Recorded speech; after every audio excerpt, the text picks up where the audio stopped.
Would you pray with me? Good and gracious God, thank you for sending your Son, Jesus, to us.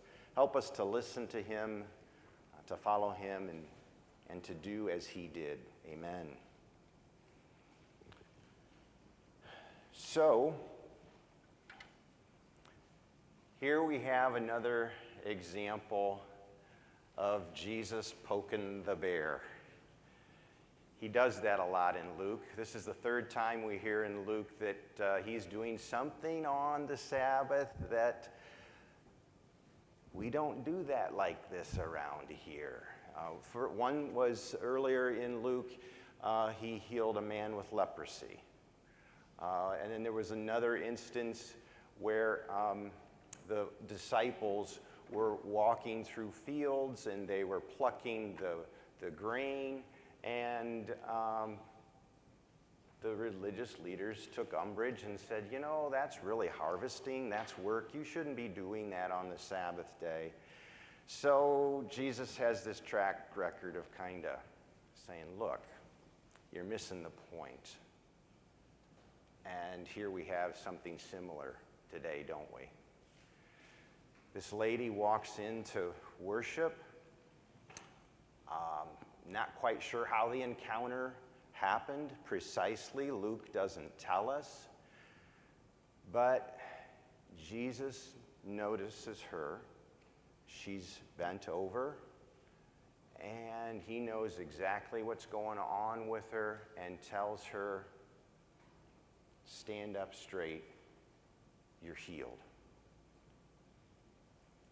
And then Jesus is in trouble once again. Because, you know, you're not supposed to be doing stuff like that on the Sabbath. We don't do it like that around here. That's not the way we do things. There are 6 other days.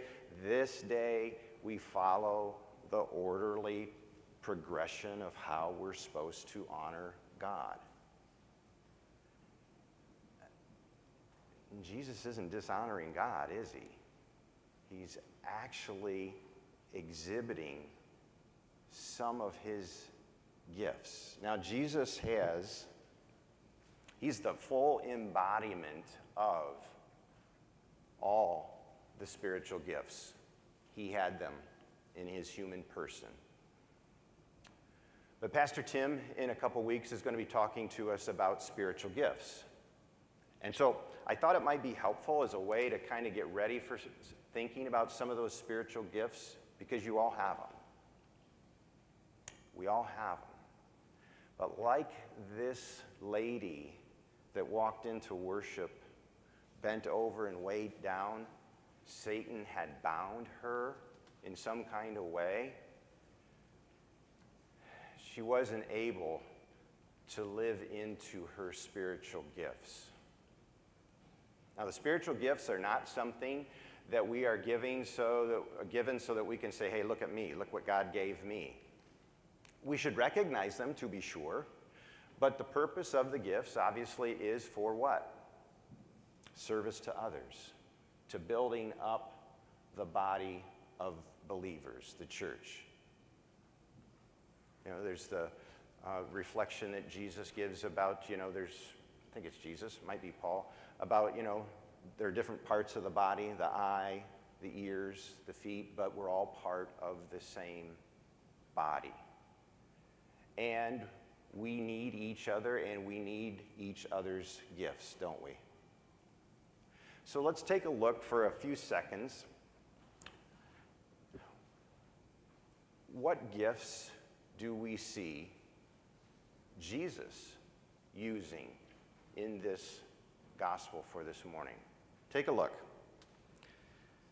Verse 10. Now Jesus was... What does it say? Jesus was teaching. Teaching is a gift. And so Jesus was teaching. He also, we know from how he restored this lady to health and well-being, he also had the gift, obviously, of healing. Yeah. So 2 of Jesus' spiritual gifts. He was using them in that setting. Obviously, Jesus, as I said, has all of the spiritual gifts, but the teaching and the healing are connected in the cross and the resurrection, aren't they? That's the ultimate teaching of how we're supposed to live and how he conquered death, and that we're grafted into that. So those were the gifts he was using.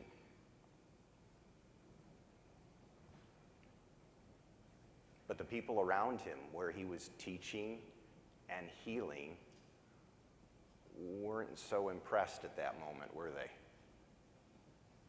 Now, notice in, let me find it here, verse 14.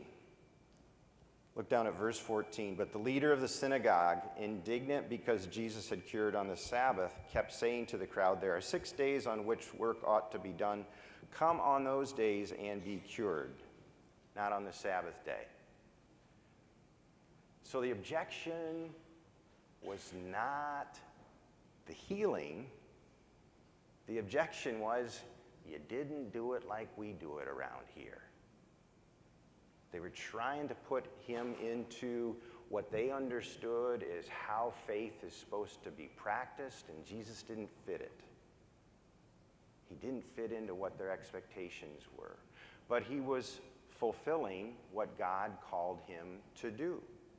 He was fulfilling and using and demonstrating how we ought to use our spiritual gifts.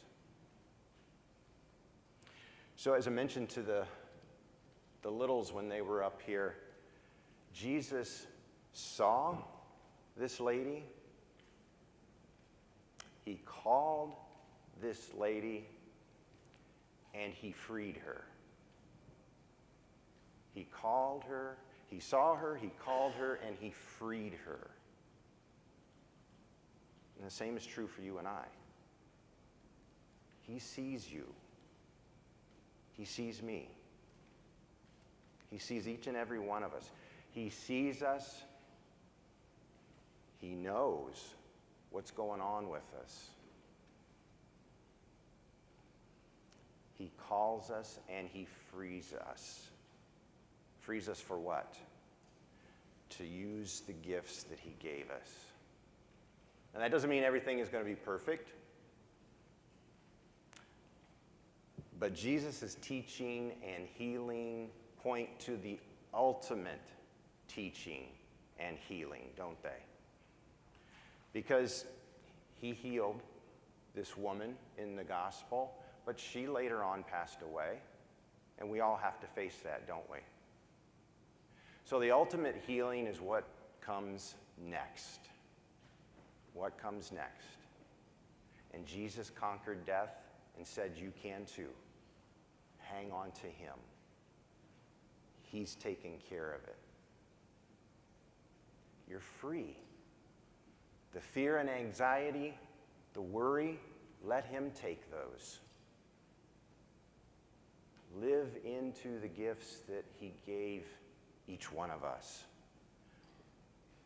That's what he's calling us to do. And remember, when you do that, some people might not like it. They might take exception. But that didn't stop Jesus. He kept doing what his Father called him to do. He kept using the gifts that he had, and he kept moving forward to bring people to him and to the Father. And that's our job. We use our gifts not to point to us, but to point to him. And say, we don't have the answers, but he does.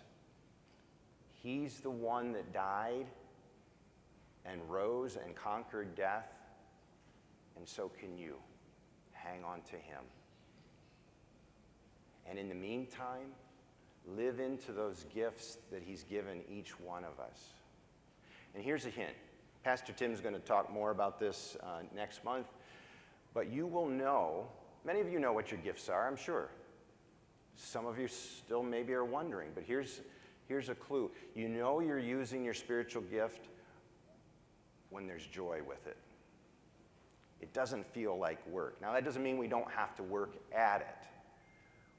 Every gift, athletes that have natural born physical talent, they still have to work at it. And the same is true in the church. Those gifts that we have, we still have to cultivate them and nurture them and work at them.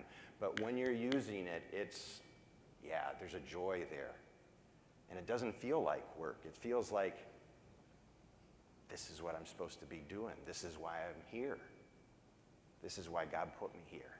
And when you plug into that and when you live into that, there's that peace that passes understanding.